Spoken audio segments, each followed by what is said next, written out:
Hey, thanks for tuning back in to American Garage TV. I am just got the parts in basically for our 86 Lambo Countach kit car. Mouthful. Anyways, we ended up getting a whole new set of housings with the boots. The other ones, they were a different design. They changed them up a bit.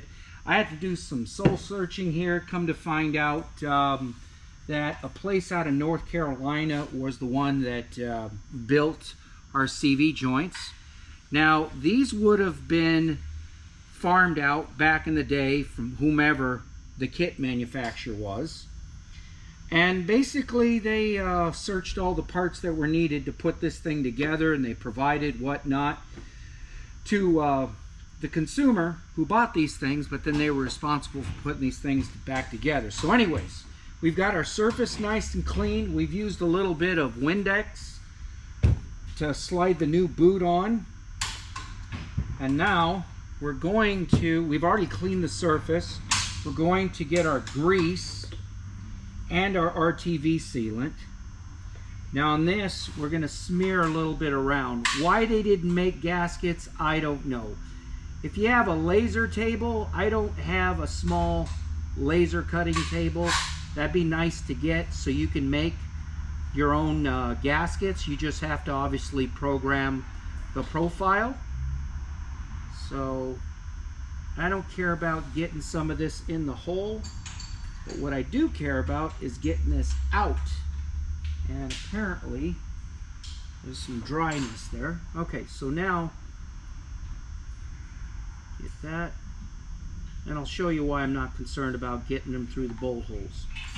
For right now, I just want to make sure the grease is out of the way.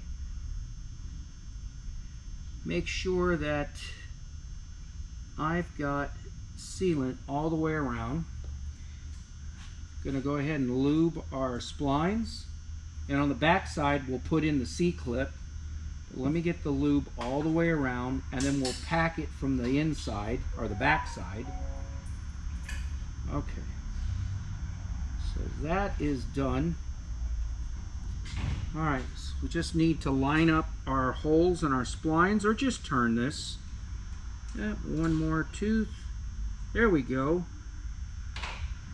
Now, just need that to go home. Line that up. And basically,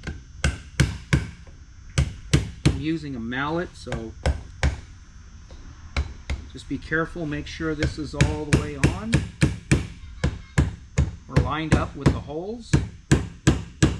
And then what we're going to do is we're going to take this to our vise, and we're going to squeeze these and get these to set all the way, and then just take a towel, rag. Alright, come around here, wipe up the excess, and we're done. Got these nice little jumbo sized Q-tips. We're going to, or cleaning tips, we're going to go through the hole and maybe use a little bit of brake clean, and we're going to make sure those are cleaned out. And then we're going to flip around on the back side. Okay. Like I said, we're going to get this on. It's a little hard.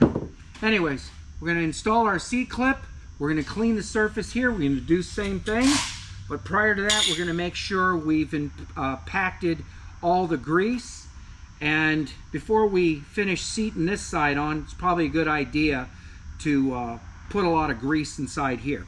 Now these new ones are floating, so that way they can move on you, so when this axle comes at an extreme angle, it doesn't pop off the band or the clamp, which was what happened with ours.